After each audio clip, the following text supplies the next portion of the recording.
First of all, Mark, let me just say it's an honor to have this time with you, really. Thank you. I've watched you from afar, not only being in the stands, right, but then a big fan of Shark Tank. I appreciate it. That's nice of you to to have say. you here is a real honor, and I'm excited about kind of hearing your story and some of the lessons that you've learned along the way that I can not only apply in my own business, but then take those jewels, those treasures, if you will, and share them with the larger community of Well, now you business just put the owners. pressure on me. Hopefully I can come up with some jewels and some treasure. Okay.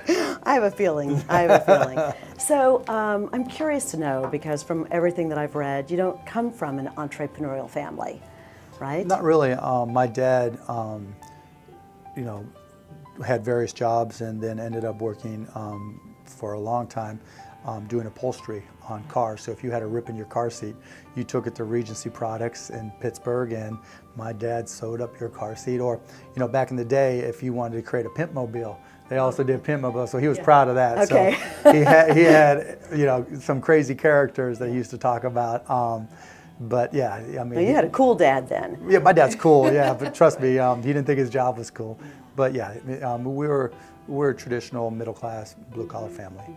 But you made some really early big shifts. I mean, most kids look forward to their senior year, right? To, you know, party and enjoy, and you passed basically, right? I mean, you I skipped my opted, senior year. Yeah.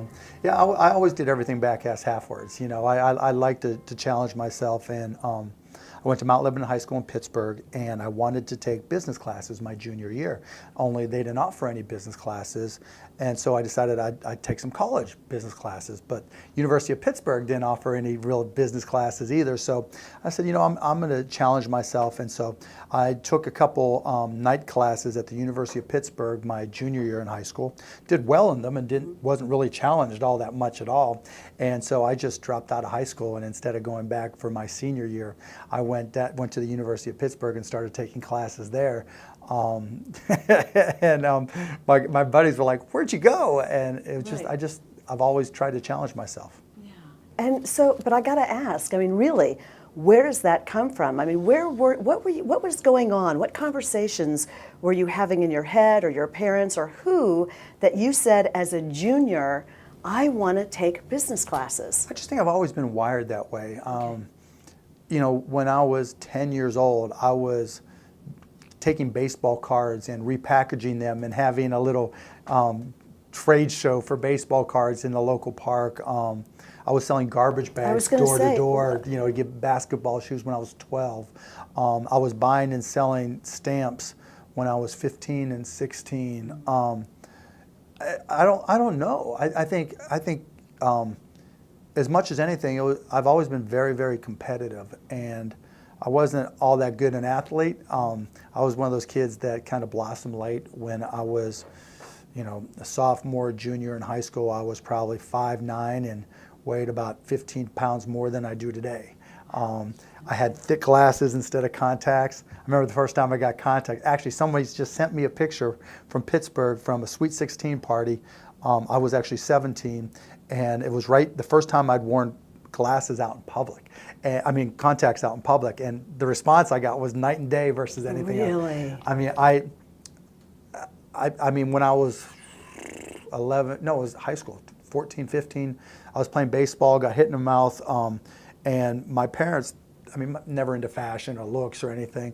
And so to save money, rather than getting white colored caps, you know, that's my teeth, I had silver color caps. Yeah. So I had these big glasses, I was this big chunky kid, and if I smiled, you know, and there was a light shining in my face, everybody was blinded. So it was, you know, I guess, you know, you just adapt, and I was just always really competitive, and business was something that I realized early on that I was good at and that I enjoyed, and so I just gravitated towards it and enjoyed it.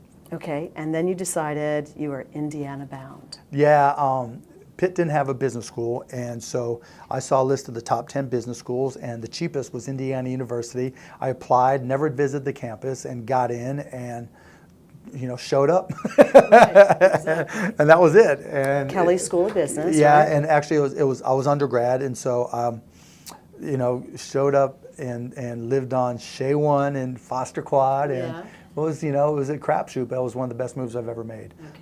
And when I got there, again, trying to challenge myself, I thought, okay, I'd grown over the summer, and so instead of being 5'10", 5'11", I'm 6'2". I'm growing into my body now instead of being the chubby kid. Right. I have contacts now. I don't have shiny silver caps on my teeth. Right. And so I thought, okay, here's a new beginning. I'm going to be the floor president of Shea One, and I also decided that I was going to challenge myself. See, I like to create these funky challenges for myself. And so I decided that my first 2 years of college, I was going to take all the hard classes and not drink, so that by the time I was a senior in college, I could party like a madman and take freshman English. Okay. And so I went to register for senior level business classes and realized that, okay, I could take MBA classes. They didn't know that, but I just stood in line and registered for these MBA classes, got in, and did well.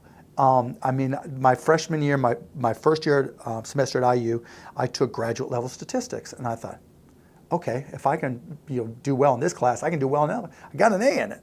And the funny side story is my professor, I'm 18 years old, my first semester, literally, truly a freshman still, and I took graduate level statistics. My prof was a guy named Wayne Winston. Flash forward many, many, many years later, I just bought the Dallas Mavericks, watching Jeopardy. There's Wayne Winston just killing it on Jeopardy. Okay, that's fine. It, refresh my memory. Oh, I should get in touch with him. Right. I wonder if there's some things that he could do with the Mavericks statistically to help us. And then I get an email. The Mavs are playing the Pacers. He remembered me, shockingly, right, from class. Shockingly? No, I mean, seriously, why would you remember? The 18-year-old? I mean, come on. The 18-year-old taking, well, I don't know. I'm just another kid. That's pretty unforgettable, I think, for a prof. I'm just another kid on campus, right? And so he gets in touch with me, and I'm like, all right, let's start doing some statistical analysis. This is in, March or April of 2000. Right. I'm like, let's start using stats to try to do player evaluation and whatever else we can do to try to give the Mavs an advantage. And kind of like baseball, it started to do the whole Billy Bean, Moneyball type thing. And he's like, sure. And so we started a relationship that lasted 11, 12 years, all from my deciding to take graduate level statistics my freshman year. Amazing. Yeah, well, right? It started off amazing, and then it kind of got kind of funky because by the middle of my sophomore year, I'd had like more than a year of my MBA done. Okay. But then all of a sudden, the head of the Kelley School of Business, the MBA school, I think his name was Dean Porter, saw me on campus, walked up to me, starts poking me in the chest. I don't know how you did it, but you are no longer in this MBA program. You can't just walk in and take classes because you want to. So I had to transfer all my MBA credits back to undergrad and use those to graduate. Unbelievable. Yeah, it's pretty funny. So it's just, but you learn the lesson that, it's not bad necessarily to take intellectual chances. What's the downside? They put me back in freshman English. Right. The upside is I challenge myself. I realize I can compete with people a lot, older and smarter than me if I just put in the effort and put in the time. And so it was a great experience, I tutored. I remember tutoring some kids in finance and accounting, and it's not like I'm a rocket scientist, right? It's just literally, business just made sense to me. Yeah. It's just a language that made sense and was easy for me. And it's funny to look back. You're a humble guy, but I got to tell you, you need to know, right? You're a smart guy. I know I'm not stupid, but there's a lot of people a lot smarter than me. I'm just a believer that everybody's got one or two things that they're really, really, really good at, that they're wired for. And the hard part is just finding it and having the confidence to go after it. Well, having the confidence to go after it is what you've done, I think, pretty miraculously. So you're done with Indiana, right? And you hear all about, the weather in Dallas, right? The job opportunities, but most importantly, right? The hot women, in Dallas. Exactly. Hey, I'm 22 years old, Yeah, I came down to Dallas because of fun, sun, money, and women. A bunch of my buddies from Indiana were living in the Village. And like 5 of them or something, right? So there ended up that, can I just crash on your floor for a little bit, right, till I get a job? And it ended up being fun, so I never left for 6 months, so I slept on the floor for 6 months. Piled your clothes in the corner. In the corner, yeah, just nasty, nasty, nasty stuff. And got a job working as a bartender at night at a club called Alon's. Right. And then got a job working for a company called Your Business Software that I worked at for about 9 months till I got fired. Yeah. But you learned something, I read there, that is a motto that you still refer to this day, right? All sales. Sales cures all. Yeah, I learned a bunch of stuff. You know, it's funny how much you can learn from a company that's failing or a company that's not doing well. You know, I learned that sales cures all. I learned that RTFM, read the freaking manual. Yeah. You know, most people don't spend the time, particularly in the tech world, just to read. You know, the beauty of tech is that it's changing every minute of every day, and there's really two classes of people in the tech world: the person or people who invented it, and then there's everybody else. And other than the people who created the technology, everybody else is in the same boat. You know, if you just spend the time to learn whatever it is, well, you're competing with people who are having to do the exact same thing. Right. And by reading the manual, by investing the time to try to get up front on technology, you can be ahead of the curve because most people won't put in the effort. And then I also learned, you know, as you were mentioning, that, you know, in any company, that if the head of the company isn't focused on selling, there's a good chance that company's going to fail, because there's no company that's ever survived without sales. Absolutely. And they proved the point by going out of business. So a lot of people think that AudioNet, later named Broadcast.com, was your really big first win, but you actually Yeah, I had were- some wins, a lot of wins yeah, before that. Yeah. So talk about. Well, I got fired from your business software about 9 months in, and took a customer from there and started a company called Micro Solutions. Right. And it was me, just me, basically. And I found an office that, well, actually, I worked out of my apartment in the Village at the beginning. And what it was about was, you know, to the point I just mentioned, you know, technology comes fast and furious, and most people are afraid or don't take the time to learn or want help for whatever reason. And this was the early days of the PC industry, and I just put in the time and whatever it took. I couldn't afford my own PC, and so I would tell a customer that, you know, I'll learn the software, I'll install it, and I'll support it for you. You know, let me take your PC home so I can learn it, but I'll make sure it gets done. And then once you start learning a couple pieces of software, you get referrals, and I just grew the company and kept on growing and growing. And we made a couple right strategic moves. I always tried to ask myself, what's next? What's coming next? So with Micro Solutions, what worked out really well for us was, back then it was common just to take a floppy drive and your floppy disk and just walk from PC to PC, and that's how you network basically. And I thought, you know what, that makes no sense.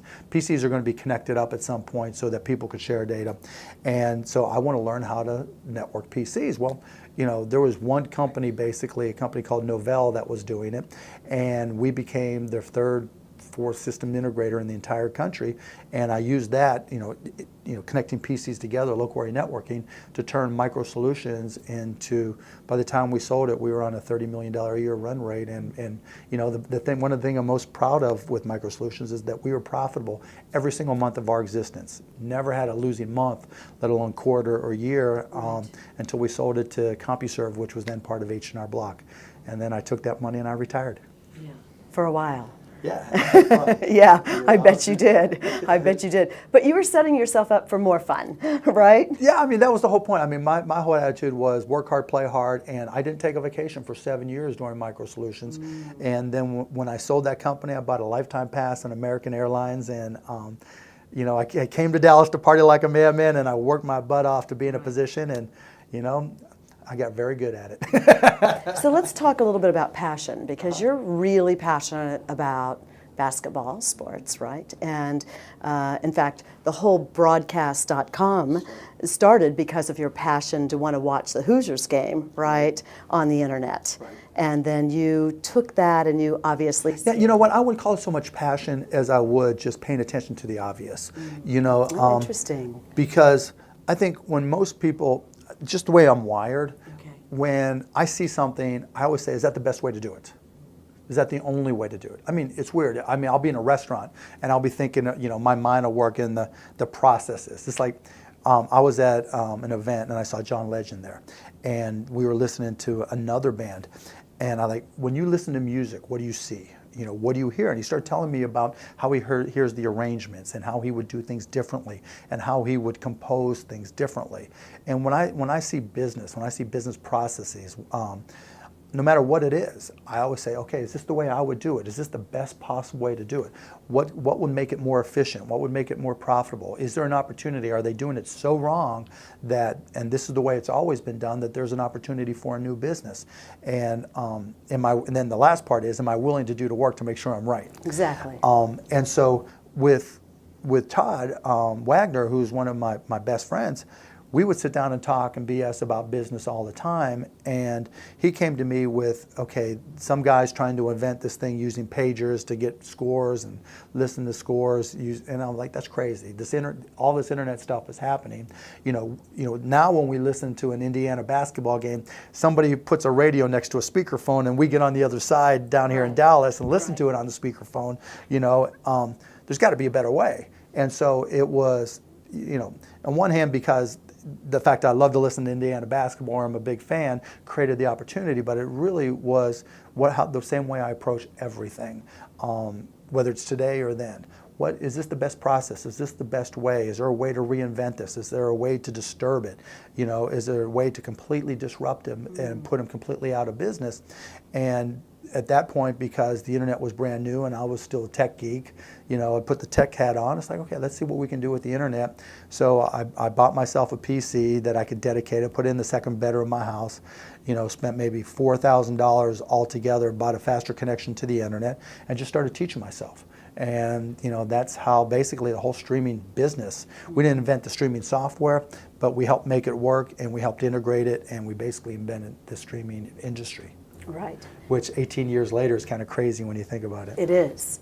So I'm curious to know, have you always had in your mind the notion that you've got to have an exit strategy, that you're going to build this? Okay. No.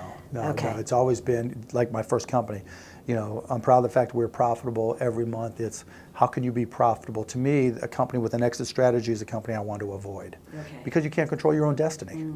Right. There's no assurances that someone's going to come along, and especially now, here we are in 2013, the number of IPOs, where companies are raising, I think the number is $60 million or less in the IPO, has dropped by like 80%. The only IPOs you see are, private equity companies that took companies public and now are trying to cash out, and they pay so much in fees to bankers that they basically buy their way into the IPO market. And so there's not really that progression that you saw in the 90s, which was build a company, make it profitable, and then go public.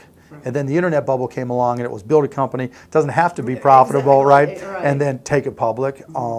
And now it's build a company, or not even. It's come up with an idea, hopefully with sweat equity or angel capital, start a company, get it going, and then try to raise more money from venture capitalists or angel investors, whatever it may be. Then do a Series A, then do a Series B. And because there's really no outlet for IPOs, unless you just get enormous, like Facebook or LinkedIn or whatever, you basically have to hope you get bought or just be profitable. Right. And the concept, it's tough enough to get a Series A or Series B, from investors. Right. That's tough, right? And let alone go out and get acquired. So if you're starting a company today, your goal better be to just be obscenely cash flow positive so you can put money in the bank and grow that company. Otherwise, your options start declining. Right. If you can't get the cash flow positive relatively quickly, the idea of controlling your own destiny goes flying right out the window. And that's a huge problem that I think just the mindset today, it's just becoming bastardized, where it's raise money, and if I can raise money, that's an end game in and of itself. There's nothing that, the two things that I think that make me mad more than anything, excuse my French, piss me off more than anything, is one, when people enter contests, there's so many like entrepreneurial contests now, that, I came in third place, my business idea came in third place, in this or that, or Disrupt or TechCrunch or whatever. Or, hey, I'm smart because I just raised money. If somebody's giving me money, it must be a good idea. No, because, every angel investor knows that 50, 60, 70, 80, 90, maybe 95%, depending on who the investor and how they invest, 95% are going to go out of business. That's right. That's not a compliment that they gave you money. It just means you're part of the crapshoot, and you don't know which number you are. Are you red? Are you black? Are you 18? Are you 93? Right? You're just a number, and so you better realize that the best equity is sweat equity, and raising money is actually a weakness, not a strength, because now you're beholden to somebody who just gave you that money. Right. You know, if I'm giving Shifts you money, everything, doesn't it? It sure does. If I'm giving you money, it's not because I like you, Right.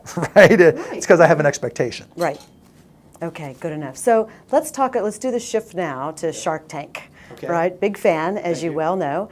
Great show, great show. And I think I learned today that it's like the #1 show. So watch my families together. It's which crazy. is amazing, Yeah, that's what right? Sonny told us. Yep. Yeah, It- really it's shocking powerful. to me, but I mean, now that you think about it, we're kind of like the current generation's lemonade stand. You know, it's funny because you have to fill out all kinds of permits to open up a lemonade stand when you're 10 years old, but you can watch Shark Tank and learn a lot of the same business principles and then some. And you know, as a parent, when you see, you know, your 9-year-old talking about valuations and discussing whether or not it's a good idea, not only does it, you know, encourage parents or get them fired up, you know, that hey, my son or daughter's interested, but it also, you know, it teaches and it also gives confidence that, look, if some of these folks that come on Shark Tank and start their own business, so can I. And it, you know, we've heard story after story about the 11, the 12, the 15, the 16-year-old who watches Shark Tank and got inspired to start their own business. So. You know, what I love during the show sometimes is some of the people that didn't get the deals. Still do well. But through the exposure, right, it totally shifts. And that's a double-edged sword sometimes for us because when someone does well, like Big Chef Shake, or like they just had somebody on, I'm spacing who was just on, that did really, really well. They did a follow-up. And that's great. You always love to see someone do well. The challenge sometimes is people will come on the show and just try to play us for the PR. And that's where you'll, you know, and I've been pretty good about that and being able to tell, you know, like Copa Divina, and you know, you can tell where and got it twice. Twice, you know, and you know, I could tell what was going on there. And there's the plate topper guy, and you know, there's been various. There's one coming up, Verbalize It, you know, where you could just tell where they were playing us. And so it's a double-edged sword because it's still a TV show at the end of the day, and they're trying to do good TV. So tell me, what have been some of your ahas? I mean, as you now kind of see this breadth of entrepreneurial interests, right, coming on the show, and you don't pick, right? The judges don't pick. We have no idea. And actually, I've gotten pitched deals, and then they've ended up on Shark Tank. I've had to recuse myself. I've seen I'm that. like, look, you do that, guys pitched me, and so I can't be here because it's not fair. And so, and part of the application process is, have you pitched these deals to any of the sharks? So it also means that they lied to get on the show. Which is a whole nother measure for you, right? And You're I'm like, done. I'm done. Yeah. Okay. So what have been some of the things that you've noticed just in, you know, what's kind of going on out there? You know, I don't know if it really tells trends, but the beautiful thing is that, you know, entrepreneurism is alive and well in the United States. You know, depending on what your political leanings are, you know, some people might say, oh, you know, entrepreneurship is dead, and you know, we people aren't starting new businesses, and this tax rate or that tax rate is going to impact. No, when someone has the fire in their belly to go out and do something, and they're willing to take that step to start a company, they're going to do it. And I've never met an entrepreneur that said, well, the tax rate's going to change my mind. Exactly. You know, now I've met entrepreneurs whose businesses were cash positive and they were paying more taxes than they want, or, you know, it impacted how much they can invest in their business. That's a different beast. But at the end of the day, you know, entrepreneurship that's what America's all about. The American dream is alive and well, and there's a never-ending flow of people who have ideas, have businesses, have started businesses that want to come on Shark Tank. You know, they're out there casting right now as we do this interview, and you know, I think in Dallas there were 5,000 people who showed up. You know, I saw someone on Twitter posted a picture from Philly yesterday, maybe day before, where they were camping out 2 days ahead. That's crazy. Yeah. It's crazy when you think about it, and but it's also exciting. Right. Now you're not involved in any of that, nothing right? to do with You're it. just showing up on the set with who they select and that kind of thing. When they walk in the door, the only thing we know about them is their first name. Wow. That's why you see us pick up the notepads. Yeah, oh, because we're not allowed to use PCs, we're not allowed to use laptops, we're not allowed to use our phones to look stuff up. It's just what you know off the top of your head and how much you know about business and do you know the right questions to ask. But then, we start grilling them, and it's an interesting dynamic because the first step is to evaluate the company. Is it something you're interested in? Is it something you can make money at? Can it something you get a return on? Then you've got to deal with the dynamic of the other sharks. Right. Are they interested? Do you want them to know that you're interested or not? Do I want to mess with them if it's a company I'm not interested in? Can I get them all fired up and interested? Right. Can I be? I like to be the quiet one. It's you are the quiet one. It's the only time in my life that I am the quiet one. Okay. Every other time but just because it messes with them. Yeah. Oh, I've seen you say I'm out, and then wait a minute. Oh yeah. I'm in. Anything I can do to mess with them, the more fun I have. Because we all get along, and but we're still very, very competitive. Mm-hmm. And so if I can, grate on him a little bit, annoy him a little bit, and have some fun at the same time. We spend so much time together. There's all these little dynamics and all these little games that we play between each other just to make it more interesting. What if I offered you $1.25 million to sell the whole company? Mark, you're saying screw the other sharks. Yep. I like what you guys are doing. I want you to come back to me with a percentage. I don't want you to even talk to these guys. You're asking him to take that option with you right now and ignore us? You're not a very nice guy. It's not about me being wonderful. No, I have that title, thank you. It's about making a business decision, right? Hi, I'm Mark Cuban. I'm a bully. Look at me. What's that about, Mark? Like I said, guys, you got to pay to play. There's tension in this room, I can feel it. It's offensive. You got a shot here, right? Don't let these guys drag you down. Are you really interested in this? I like the idea. You really think cooking bacon bedside is a good idea? I love your passion. I love your knowledge. I'm waiting for the butt. Yeah, there's a butt coming. You've got a 24-second shot clock, $750,000. I've never seen greed like that. That's unbelievable greed. You broke up with your potential partner without even looking at him. You're a savage. I'm just a lean, mean shark machine, baby. If I say yes to whatever your counter is, you have to tell me that you will say yes immediately and we have a deal. $100,000. Wait a minute. For 20% equity. Done and done. Crap. Do you like that, Barbara? I don't like it one bit. That was so damn smart. No, but that's a compliment to you. Barbara, I screwed you, but it's a compliment to you. I feel really good about it. This isn't the Rose Garden, it's the Shark Tank. And you know what? Sometimes you got to take the bite and sometimes you're the chum. So what is it that you're really looking for, Mark, when you choose to say, I'm in, I'm going to make you an offer? I really don't have any one thing. I try to be objective about each company, but I guess I look for something that's differentiated. I look for something that's timely. I look for somebody who I think can run the company that's committed to it. I look for someone who does their homework, and I look to see if I can add value to it. Is it something that works for me?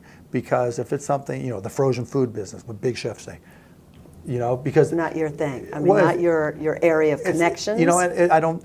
It's not so much connections. It's more, okay. It means I'm going to have to put in the time to work at this, and because otherwise it's not fair to the entrepreneur. And do I have the time?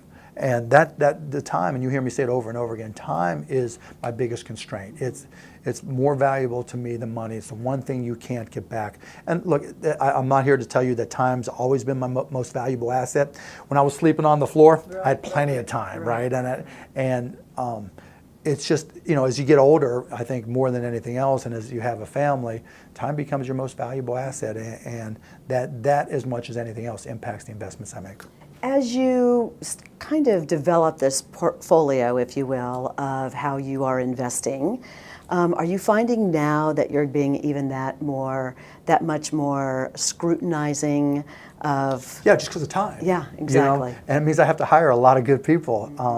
The Shark Tank stimulus program really is the more companies any of us buy, but in my situation in particular, I can't even count what have I hired? Probably 7 people, and growing just to deal with my Shark Tank investment. In your own business, right, to help manage. Right, the Mark Cuban, holding company, Mark Cuban companies, to manage all these things because there's not enough hours in the day for me to give the support that they need. So tell me, as you invest in both kind of men-owned and women-owned businesses, are you noticing any difference whatsoever in terms of how you're working with them or what you're noticing they find is important or what they're passionate about? Are you noticing? Not really. I'm gender agnostic. I mean, and you know, I don't care if you're male, female, transgender. I really don't care. Can you do the job?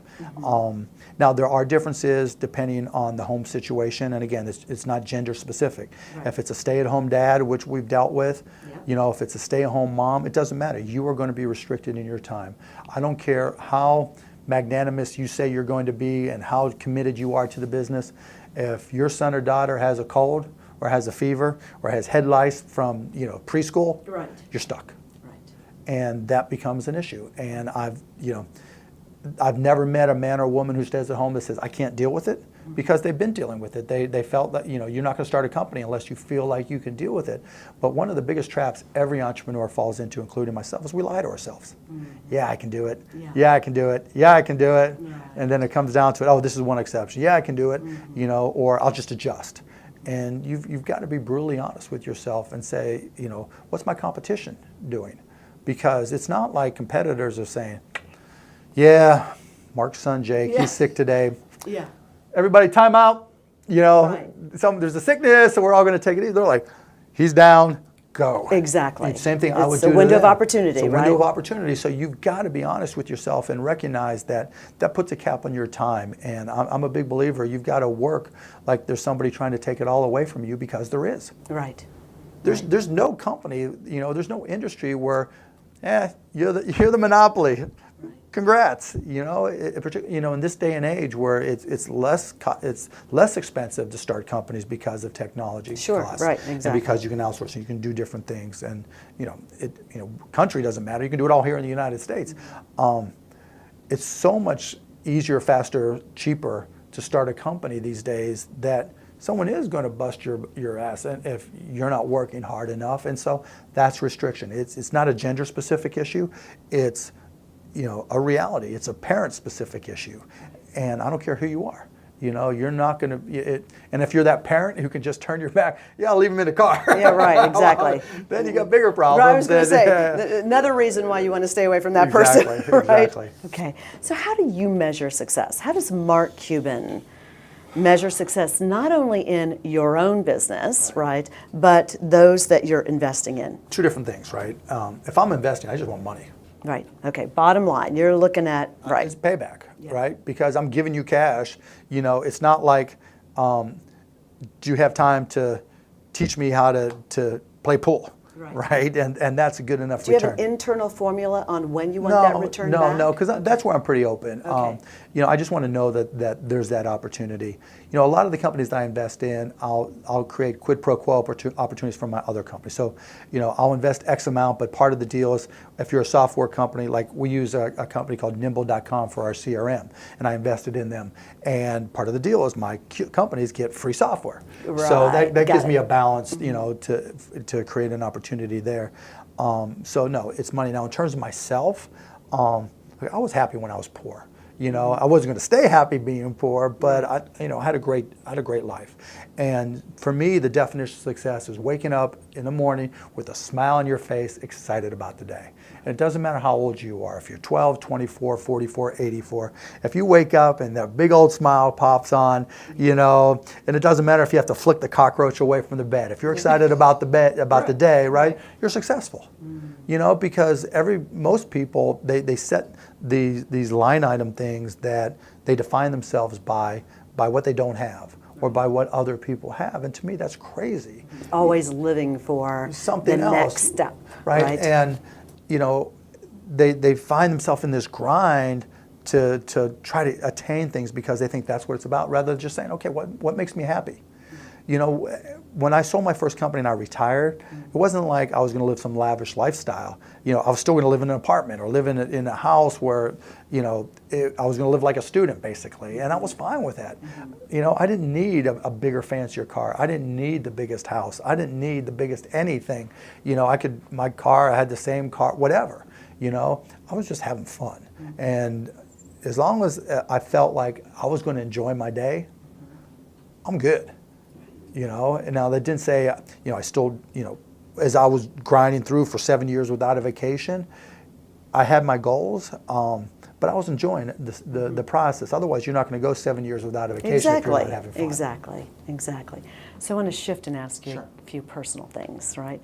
So how has being married, being a husband, and now a father of 3, right? And your children are all under the age of 10.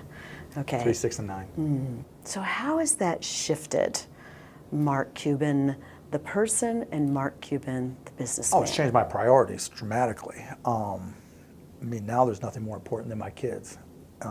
It's also changed the my approach to philanthropy, because before I would have said, okay, I can give away most of my money, no big deal. Now it's like, okay, just in case something's wrong, in case I have to fund some disease or whatever, right? It's all about my kids first. But the flip side of that is I waited. You know, I didn't get married till I was, how old was I? 44 years old. And so, you know, I waited for the right person, the right time, and you know, she understood. You were ready. Yeah, I was ready. I certainly was ready. She had just turned 21. Just kidding. No. She wasn't 21. She is today, though. She's holding on to that. Yeah, exactly. Yeah, she's going to be for a long time. For a long time. Good husband. You are a smart man. See, I told you were smart. Yeah, you don't look a day over. Yeah. But yeah, so I found the right person, and we're a great complement to each other. I've got the 3 best kids in the world, and you know, that's what matters. Yeah, it does make a shift, doesn't it? Yes, it okay, good enough. And what is it that, I mean, how is networking in your life? How important is that in terms Networking is different for me because I can pick up a phone and get anywhere, you know, and I actually try to do 99.9% of my interactions via email. And I do it, and I don't necessarily recommend that for everybody, but I do it because I have so much going on that it all goes into my email, and it's like, okay, what did I talk about Sandra about? Da, da, da, da, da. Then I can just search. Exactly. You know, if I'm networking, oh yeah, we talked about, I'm going to forget, right? Because I have too much going on. Kind of keeps a trail for you. Yeah, for a refresher. Yeah, exactly right. It's my tickler file. It's my, you know, it's a library and archive for me. Now, back in the day, I was wherever there were customer opportunities, I was there. And wherever I could connect to people and tell them about micro solutions in particular, about AudioNet or broadcast.com, yes, you know, I was there. And it always came down, if I was selling to businesses, I can make you more competitive, I can give you advantages, and I can make you more profitable. Do you want to hear more? Right? And let me prove it out. And here's my customer list. And that's talk to powerful. Them. Yeah, those talk are to them. 3 great nuggets, yeah, right? Talk to them, right? Yeah. You know, or if it was AudioNet, you know, the internet's going to happen. You know, do you want to be the one taking advantage of it to create new opportunities, or do you want your competitors to do it? Do you want to talk about it? I know you don't know anything about this because it's brand new, right? So you can believe it or not believe it, but let's talk about it. And so I always try to come up with something that was so compelling that it made sense for people to talk. And, you know, yeah, there was a lot of bullshit involved along the ways, you know. But at the same time, at the core of the business, I really tried to limit myself to things that were compelling and differentiated. Because in my businesses that I committed to, if they weren't compelling and differentiated, there was always somebody else who could come up with the same story and you know, undercut my prices, do a better job, whatever the case may be. And you know, one of my rules then and now was if describing my company versus yours or any other company, if I have to use adjectives that end in or est, I've lost you. I've lost. Right? Because say more. Well, you know, because if it's faster, better, cheaper, the best, right? Those are all BS terms because the company I'm competing with, they're not saying, you're right. His is faster, his is better, his is cheaper, he's the best. No, let me tell you why my company is better, faster, cheaper, or whatever, and why he's wrong. So you set yourself up to, you know, just... It's the nickel and diming now, right? Well, yeah, You're it's just a putting that battle of words, comparison, right? You know, as opposed to, look, here's why they can't do it. Here's where we're differentiated. Here's why it's compelling, and we're going to preempt them. We're going to disrupt them, and here's why they can't respond. And go ahead and ask them. Ask them how they're going to respond. Right. You know, because then they're going to tell you what's in our plans. They're not going to say it's there. And so that's always been a core for me. So when we started HDNet in 2001, when everybody was looking at high-def sets and saying, those things are too expensive, people won't have them. Well, you can't do anything about it. I know what's going to happen. Those are going to follow the same price performance curves as PCs. And so we were able to, start an industry. When we had Magnolia Pictures and we weren't selling movies the way we wanted to, I said, okay, let's change the window paradigm. We'll put our movies on VOD before they're in theaters to take advantage of the unique assets that we have. We own Landmark Theaters, we own Magnolia Pictures, so we own HDNet movies, and so we have these differentiated assets that are unique that you can't touch, and we can do things different. And so now, that was 7 years ago. Now the industry is just catching up, or trying to, and it's killed it for us. And so again, you've got to be careful not to lie to yourself. You've really got to be honest, particularly if you're starting a business, because so often I hear, well, I can do this better. What do you think the competitor that you're trying to do better than? Right, exactly. You think they're just going to sit there and let you do it? They're going to do everything they can to, in Kevin's words, to squash you like a bug, right? And so you've got to be honest with yourself. Is it truly differentiated, and can you sustain that differentiation, and how are you going to stay there? And or the next excuse is, if I only had more money. Right. What 99.9% businesses don't fail because of more money. They don't fail for lack of money. They fail for lack of brains. Right. And you just haven't figured out what it is that differentiates you. So Mark, what would most people be surprised to learn about you? I'll tell you what most people, I think everybody thinks that someone in my position just go, go, go, go, go, go, go, go, go.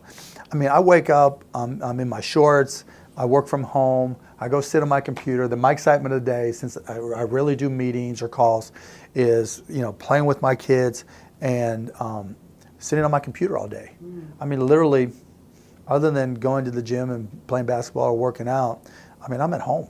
Okay. I don't go out a lot. I think people will be surprised that I don't always do my own shopping, but I have no problem, going shopping, doing whatever. Right. That, our family, we have a nanny that's there, 8 hours Monday through Friday to help and pick up kids and stuff like that. But, at night and weekends, we're pretty much on our own.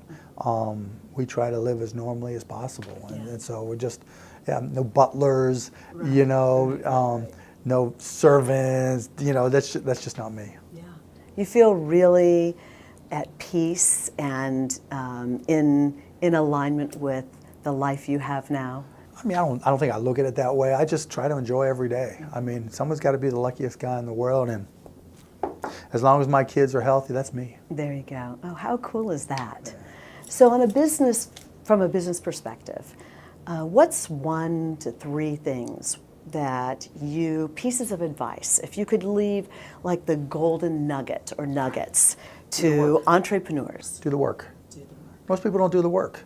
I got this idea. Then you talk to 10 friends. Oh, they love my idea. Oh, I don't know anybody. Do the work. They're unless you're starting another car business, you're going to make cars or manufacture something, even then, I mean, sweat equity goes so much further than anything else, but most people, they're not willing to do the work. Oh, this is a great idea, let's go have a beer. This is a great idea, let's go to the movie. Great idea. No, you're going to have to give something up to start a successful company. It just doesn't come to you. You've got to go get it. You've got to put in the time. You've got to put in the effort, and you've got to do the work. And I just think most people don't. Okay. How do you figure that out with someone? You fail. How do you figure out with someone else? Yeah. You don't always. I mean, one of my Shark Tank companies, Toy Guru, they wouldn't do the work. They thought they were. They felt like they were. They weren't doing the work. I've got another company where they just do stupid stuff. You've got to do the work, to do your homework, to understand what's smart and what's, you can't charge less for shipping than it costs you. Right, exactly. Someone's not going to just give you money to make it up, right? Right. You got to do the work to figure everything out. And, even when things are going well, you can't, like I have another shark, they're killing it. But I've got to keep on reminding them, you've got to watch everything and pay attention to the details, because things are going to slow down. And how you handle it when things slow down is going to determine whether or not you're successful long term. And you got to do the work. And I just think a lot of entrepreneurs, they get excited about the idea, they get excited about the dream. They tell themselves because they're passionate, that's all that matters. Passion is the biggest lie to every entrepreneur, because all of us are passionate about something. And just because you get passionate about something that you can start a business in, doesn't mean it's a good business. You know, don't follow your dreams, follow your effort. You know, you'll find that the harder you work at something, the better you are. The better you are, the better chance you have of success. And it's not to say that you can't, you know, work hard and get great at something you're passionate about, but so many people. I remember being passionate about baseball when I was a kid. I remember being passionate about basketball. You know, it wasn't going to make me jump any higher or run any faster. You know, and there's been lots of businesses where I thought, okay, this is a great idea. And then when it came time to do the work, it didn't match up with me, and I wasn't willing to do the work. You know, follow your efforts. Where do you put in your time? Where are you willing to work? Because you'll be shocked that that's probably your true passion. It's probably just not as cool or as hip or as dramatic or glamorous. And again, that goes back to entrepreneurs lie to themselves probably more than anybody. So do the work and see what happens. Yeah, it's sometimes a double-edged sword, because when no one else is believing in you, you have to believe in yourself, but there comes a time, too, that you can't get. Look, and the way to determine if you believe in yourself is, are you doing the work? Yeah, there you go. You know, I believe in myself. I know I can do it. You know, and it's great. The little train that could, right? But that little train got up the hill. Exactly, right. It wasn't just about saying, I know I can. It was doing the work to get up that stupid hill, you know, and you can tell yourself, I know I can all day long. But if you're not willing to you know, wake up sore because you were walking up that hill every day, you're not doing the work. Powerful message. Powerful message. It's powerful, but hopefully it's powerful, and I think it's you know, it's the simple things sometimes, right? It really, really we is. try to make sometimes success so complicated, and what you've done and what I love about what you've said is really the coolest thing is that that's something I don't have to rely on somebody else for. Right? It comes from within. Yeah, I mean, you always want to try to control your own destiny. How can you control your own destiny? And if you can, and I tell it to my companies all the time, what's your core competency? How can you control your own destiny? Because the minute you lose control of that, you're dependent on somebody else. And look, that happens to every company at one point or another, but the less you can have it happen, the better off you're going to be. Yeah. Well, I've learned a lot. Let me just tell you, what I've noticed about you is that you really focus on kind of how do you innovate and create a different customer experience? How do you look at something and not just tweak it with the ERs or the EST, make it a little bit better, a little bit faster, but really stepping back and saying, this is a good idea. What isn't being done with this idea, and how can I impact, you know, the customer experience? Yeah, it can't just be make it better. I mean, that's a starting point to think about it. Right. But it's got to be, how can I just screw this thing up so bad they never knew what hit them? Yeah. Yeah, turn it inside out, but make it more spectacular as a result, how right? How can I put these people out of business? Yeah. Yeah. Well, let me just tell you personally, I mean, I have a core value, and that is, my mother taught me, you know, to whom much is given, much is required. And what I want to say to you is that I feel like you are, whether that's a value of yours or not, you really do live that. I mean, really the cherishing moment for me here is really learning how, you know, with your kind of success, it would be very easy to kind of step back. I mean, forget for a moment the business, the reality of the you know, you're increasing your own portfolio by investing. But, you know, it's bigger than that, because as you have demonstrated here, you're on the phone, you're mentoring them, you're giving them feedback. And it is important to me. I mean, you know, in a lot of respects, that's my philanthropy, and that, you know, I still give money to this stuff and all that, but, you know, if I can, and that's probably the reason I do Shark Tank, because so many people learn about business, and it's become one of the best, if not the best venue to teach kids, you know, about business, and to encourage people, and to give them, you know, to let them know that if they do the work, that it's, you know, they can be successful, and the American dream is alive and well. And if I can be part of that message, that's a good thing. Yeah. What's a good thing? I mean, as you give money, that's giving them the fish, but you're teaching a lot of people how to fish. It's a great thing. It's been such an honor to meet you. Mine, Sandy. Spend this time, okay? Thanks.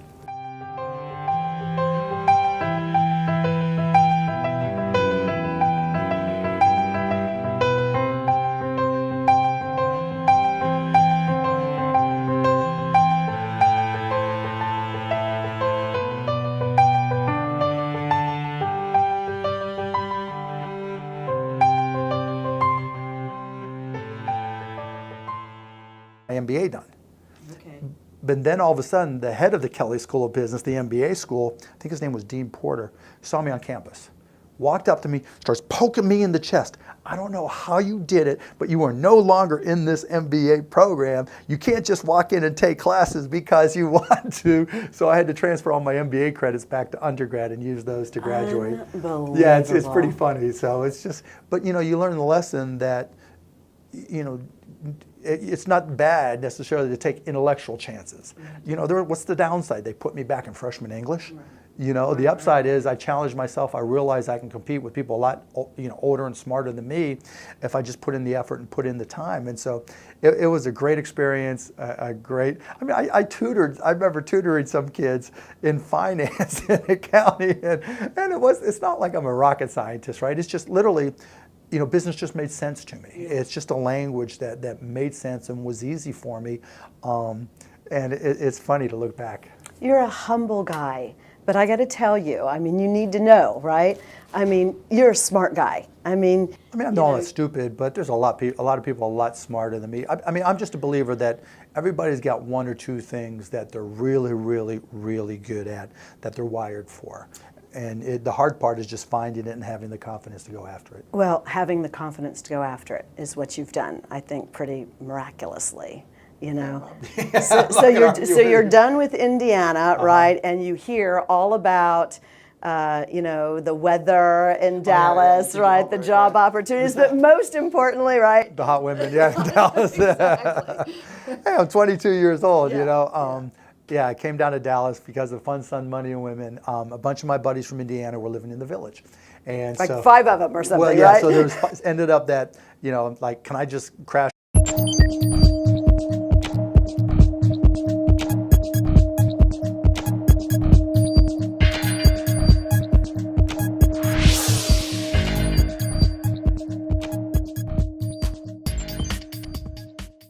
First of all, Mark, let me just say it's an honor to have this time with you, really. Thank you. I've watched you from afar, not only being in the stands, right, but then a big fan of Shark Tank. I appreciate that. That's nice of you to say. To have you here is a real honor, and I'm excited about kind of hearing your story and some of the lessons that you've learned along the way that I can not only apply in my own business, but then take those jewels, those treasures, if you will, and share them with the larger community of Well, now you business just put the owners. pressure on me. Hopefully I can come up with some jewels and some treasures. Okay. I have a feeling. So I'm curious to know, because from everything that I've read, you don't come from an entrepreneurial family, right? Not really. My dad, had various jobs and then ended up working for a long time doing upholstery on cars. So if you had a rip in your car seat, you took it to Regency Products in Pittsburgh, and my dad sewed up your car seat. Or, back in the day, if you wanted to create a pimp mobile, they also did pimp mobile. So he was proud of that. Okay. So he had some crazy characters that he used to talk about. But yeah, Well, you had a cool dad then. Yeah, my dad's cool. Yeah, but trust me, he didn't think his job was cool. But yeah, we're a traditional middle class blue collar family. But you made some really early big shifts. Most kids look forward to their senior year, right, to party and enjoy, and you passed basically, right? Yeah, I skipped my senior year. Yeah. I always did everything back ass halfwards. I like to challenge myself, and I went to Mount Lebanon High School in Pittsburgh, and I wanted to take business classes my junior year. Only they didn't offer any business classes, and so I decided I'd take some college business classes. But University of Pittsburgh didn't offer any real business classes either. So I said, I'm going to challenge myself, and so I took a couple night classes at the University of Pittsburgh my junior year in high school. Did well in them and wasn't really challenged all that much at all. And so I just dropped out of high school, and instead of going back for my senior year, I went to the University of Pittsburgh and started taking classes there. And my buddies were like, "Where'd you go?" And it was just I've always tried to challenge myself. Yeah. And so, but I got to ask, really, where does that come from? What was going on? What conversations were you having in your head, or your parents, or who, that you said as a junior, I want to take business classes? I just think I've always been wired that way. When I was 10 years old, I was taking baseball cards and repackaging them and having a little trade show for baseball cards in the local park. I was selling garbage bags door to door, you know, to get basketball shoes when I was 12. I was buying and selling stamps when I was 15 and 16. I don't know. I think